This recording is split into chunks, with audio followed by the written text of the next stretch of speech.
कि जो ताकतवर तरीन नशा है ना, कोई ओवरनाइट सक्सेस नहीं होती।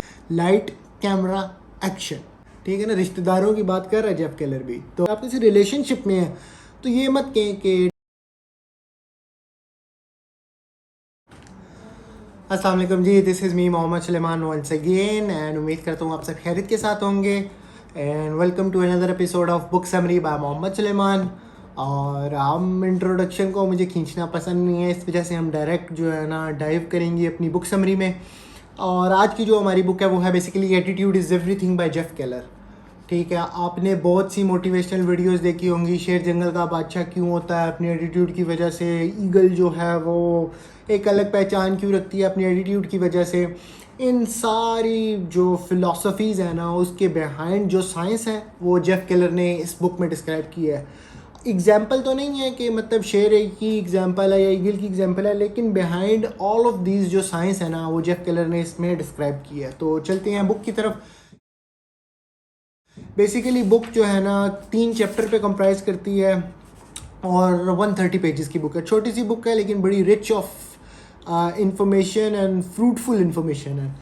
तो इंट्रोडक्शन के बाद जेफ केलर ने इसको 3 पार्ट्स में डिस्क्राइब किया, जिसमें पहले पार्ट में कहते हैं success begins in the mind, ठीक है। और नंबर 2 जो है वॉच योर वर्ड्स, और नंबर 3 जो है heaven help those who act, ठीक है। ये 3 पार्ट हैं, इनको हम जो है ना अभी समरी में आगे जाके डिस्कस करेंगे। और पहले में आता है इंट्रोडक्शन। जेफ केलर अपने इंट्रोडक्शन देता है कि वो कैसे जो है ना मतलब एक मोटिवेशनल स्पीकर बना और उसने बुक लिखी।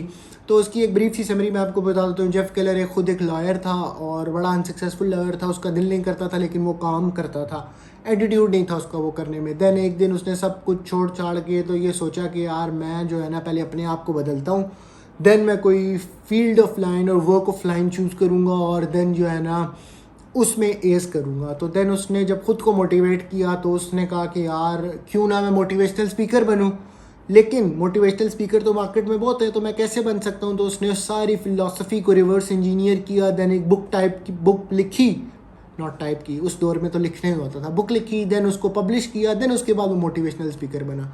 वो वाला मोटिवेशनल स्पीकर नहीं जो आजकल आपको मार्केट में मिले। Jeff Keller was a real motivational speaker. Then उसने इंट्रोडक्शन में जो इस सारी फ़िलासफ़ी में सीखा, उसने कहा कि मैंने जो 2 चीज़ें सीखी ना वो ये थी कि जो हमारी जनरेशन की सबसे ग्रेटेस्ट डिस्कवरी है ना वो ये कि हम अपनी ज़िंदगी बदल सकते हैं सिर्फ अपने सोच का जो ज़ाविया उसको चेंज करके। ये ग्रेटेस्ट डिस्कवरी थी।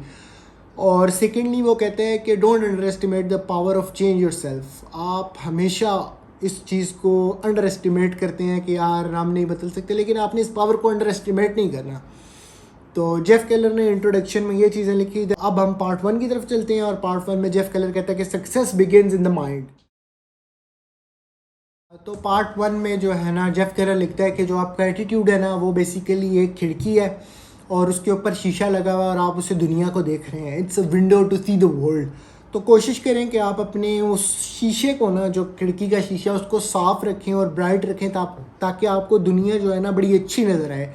और कहते हैं कि ऐसा नहीं है कि वो जो है ना हमेशा क्लीन और ब्राइट रहेगी, उसे जो सोसाइटी है, जो माशरा है, वो उससे धुंधला करता रहेगा। सम टाइम वो धुंधली हो जाएगी आपकी डिसअपॉइंटमेंट्स की वजह से, रिजेक्शंस की वजह से, सेल्फ डाउट की वजह से। सम टाइम आपको आपके पीयर्स ऐसे मिलेंगे जो लूज़र होंगे, जो आपकी जो विंड है ना उसको कम्प्लीटली ब्लॉक कर देंगे कि आप कुछ दुनिया में देख ही ना सकें। कुछ जो होगा ना माशरे के तानों की वजह से भी वो धुंधली हो जाएगी, लेकिन आपने इसको साफ़ रखना है। क्यों? क्योंकि जो एक एटीट्यूड है ना वो एक ऐसी फोर्स है जो 24/7 365 डेज आपके लिए काम कर रही है और आपको पता भी नहीं है उसका। तो इसकी एग्जांपल कुछ एटीट्यूड, नेगेटिव और पॉजिटिव एटीट्यूड की एग्जांपल देते हुए वो आपको बताता है कि जो नेगेटिव एटीट्यूड है ना वो ऐसे सोचता है कि मैं नहीं कर सकता, लोगों में फॉल्ट्स ढूंढता है और जो चीज़ मिसिंग हो अपनी लाइफ में वही देखता है। और जो पॉजिटिव एटीट्यूड है वो इन सब का उलट होता है कि वो देखता है कि यार मैं कर सकता हूँ और मैं करूँगा और अगले में क्या खूबियाँ हैं और देन जो है ना मेरी लाइफ में ब्लेसिंग्स कितनी हैं, वो इन चीज़ों को काउंट करता है। और देन उसके बाद कहते हैं कि आप अपने हालात को तो कंट्रोल नहीं कर सकते, लेकिन आप अपने एटीट्यूड और जो थिंकिंग है ना आप उसे ज़रूर कंट्रोल कर सकते हैं। और अगर आपको कोई शख्स लगता है कि वो खुश है तो इसका ये मतलब नहीं उसके पास दुनिया की हर एक चीज़ मौजूद है।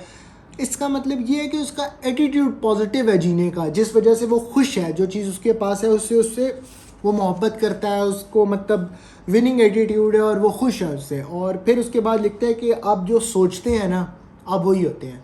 अगर आप ये सोचते हैं कि आप नहीं कर सकते और आप लूज़र हैं तो आप लूज़र ही बनेंगे और लूज़र ही होंगे और आप जो है ना नहीं कर सकेंगे। और अगर आप ये सोचते हैं कि आप कर सकते हैं और आप एक विनर हैं तो आप करेंगे और उसे विन करेंगे। देन इसके बाद वो जो है ना इसको बैक करता है फेमस कोटेशंस के साथ कि अगर आपने कोई काम करना है तो आप पहले उसे जहन में करें, देन उसके बाद जो है ना आप जो है उसको रियल लाइफ में भी कर लेंगे।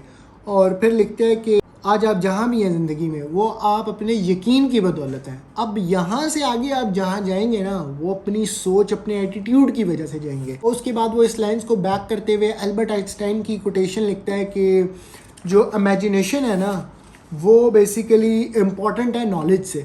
देन उसके बाद जो इसके बाद चैप्टर बड़ा मज़ेदार हो जाता है। वो कहते हैं कि वॉल्ट डिज्नी की जो आपने अक्सर मूवीज़ देखते हैं और वो जो है ना उसमें देखते हैं तो उसकी वो एक कोटेशन जो है ना वो कोट करता है कि if you can dream it you can achieve it.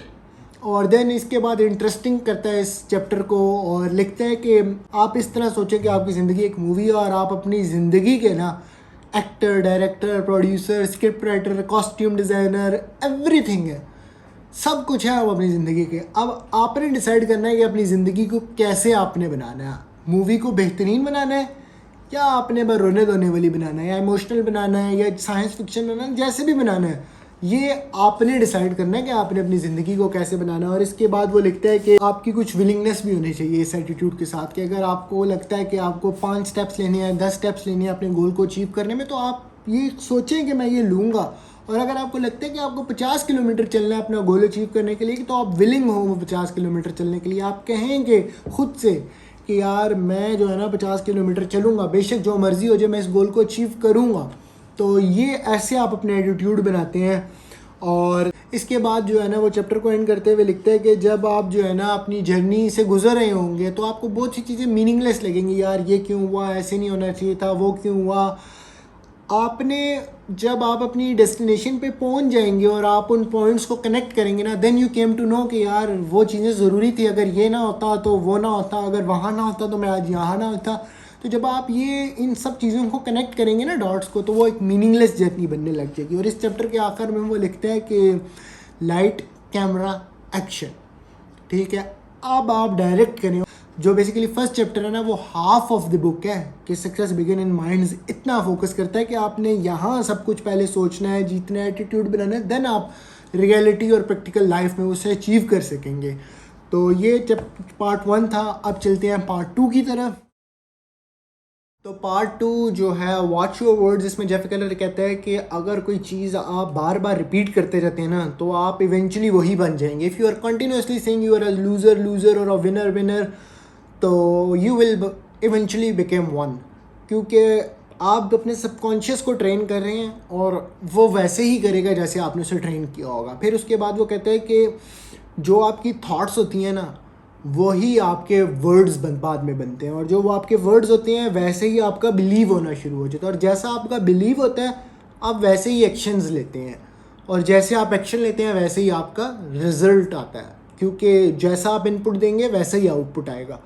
तो ये चीज़ जो है ना उसको फिर उसके बाद वो बैक करते हुए कोटेशन और फेमस कोटेशन को कोट करता है और उस पर बताता है कि जो ताकतवर तरीन नशा है ना वो अल्फाज हैं जो इंसान सदियों से यूज़ करता हुआ आ रहा है, ठीक है। और उसके बाद वो आपको कहता है कि अगर इस तरह आप अपने माइंड को ट्रेन कर रहे हैं तो फिर आप इस तरह भी ट्रेन करें कि आप ऐसे वर्ड्स नहीं कहें, नेगेटिव वर्ड्स नहीं कहें। जैसे आप कह सकते हैं कि आई हेट, तो आप आई हेट नहीं कहें, आप कहें I prefer not to choose this. और देन उसके बाद नेगेटिव वर्ड्स में कोई आपसे पूछे कहते हैं तो आप कहें या it's been a long day, और इस तरह की बात नहीं कहें, आप कहें आई एम फैंटास्टिक, इस तरह की बात करें, ख़ुद को सबकॉन्शियस को ट्रेन करें। देन उसके बाद आगे चलते हुए वो कहता है कि जब आप इसको अपनी लाइफ में किसी भी उस पर लेके जा रहे हैं, फोकस करना चाह रहे हैं इस बुक के थ्रू, तो आप इस तरह देखिए अगर आप फाइनेंस में हैं तो आप यूँ मत कहें there is no sale today और नो वन इज़ बाइंग, ऐसी बातें मत करें क्योंकि वैसे ही होने शुरू हो जाएगा। और अगर आप अपने करियर में हैं तो आप ये मत कहें कि यार मुझे नहीं पता मेरा करियर कहाँ लेके जा रहा है और क्या होगा, तो वैसे ही होगा क्योंकि आपके सबकॉन्शियस को ट्रेन किया। और सेकेंडली देन वो कहते हैं अगर आप किसी रिलेशनशिप में हैं तो ये मत कहें कि it can't work out any more, it is not working any more, तो इस तरह की बात भी मत करें। और देन आखिर में वो एक चैप्टर है, उसको कहते हैं स्टॉप कंप्लेनिंग। आप जो है ना अपनी कंप्लेंट्स करना बस कर दें, ब्लेसिंग्स को काउंट करें। और फिर वो आखिर में कहता है कि 90% लोगों को आपकी कंप्लेन से कोई फ़र्क नहीं पड़ता, और जो 10% है ना वो खुश हैं कि आपके पास कंप्लेन है, ठीक है। तो आपको दुख है, आपको कोई मसला है, तो वो खुश हैं इस बात पे, ठीक है ना। रिश्तेदारों की बात कर रहा है जेफ केलर भी। तो ये चैप्टर 2 था। अब चलते हैं पार्ट 3, जिसमें वो कहता है कि heaven help those who act. अब आपने माइंडसेट भी बना लिया, देन उसके बाद अपने वर्ड्स और सब वर्ड्स से अपने सबकॉन्शियस को भी ट्रेन कर लिया, बिलीव सिस्टम अपना बना लिया। Now it's time to take actions and get results, ठीक है। तो इसमें वो कहते हैं कि आपने जब करना है तो आपको ये यकीनन कोई काम करना है, तो आपको डर लगेगा कि यार करूँ या नहीं करूँ, फेलियर ना हो जाए। तो वो कहते हैं कि confront your fear, it's perfectly fine, ये पार्ट एंड पार्सल है लाइफ का। अगर आप फेल भी हो जाते हैं तो कोई मसला नहीं। जैसे वो एक फेमस कोटेशन है कि if you try and fail then congratulation, you are better than 90% of the population. कि अगर आप फेल हो जाते हैं, 90% लोग ट्राई ही नहीं करते। और वो फिर लिखते हैं कि जो वो सक्सेस है वो failure failure failure then success होती है। ऐसे ही मिक्सचर ऑफ, जो life is a mixture of failure and success ना।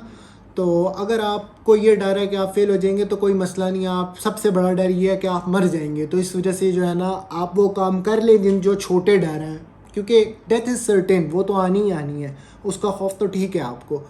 तो जो है ना वो कहते हैं कि आप ट्राई करें। और जो ये डर है ना एक कैद खाना है, और इससे बाहर निकलने का एक ही तरीका है कि आप इसको फेस करें। और देन वो कहते हैं कि अगर आपको लगता है कि आप मतलब करने में मुश्किल हो रही है, तो आप ख़ुद को नेटवर्क करें लोगों के साथ, पॉजिटिव एटीट्यूड के साथ, जो आपके गोल्स के साथ अलाइन करते हो। वो एक कोटेशन है ना कि your network is your net worth. और देन उसके बाद उसको एवेल्यूएट करें कि क्या मेरा नेटवर्क मेरे गोल्स अचीव करने में मेरी हेल्प आउट कर रहा है। अगर तो वो कर रहा है तो इट्स परफेक्टली फाइन, अगर तो नहीं कर रहा तो you need to change the network, you need to change the people, you need to change the friends. आपने ये नहीं कहना कि उनके मुंह पे जाके कह देना कि भाई तुमसे नहीं मेरा काम हो रहा, यूँ नहीं कहना। डिफाइंड अ डिप्लोमेटिक वे, एक जो है ना बीच वाला रास्ता निकालें कि उनको बुरा भी ना लगे और आप उनसे साइड भी हो जाएं, इस तरह। और देन उसके बाद वो लिखता है कि कोई ओवरनाइट सक्सेस नहीं होती, लिहाजा अगर कोई फेलियर हो भी जाता है तो it's perfectly fine, never give up. आप जो है ना ट्राई करते रहें। At the end of the day जो आपका बिलीफ सिस्टम है, जो आपने ख़ुद को ट्रेन किया, वैसा ही होगा।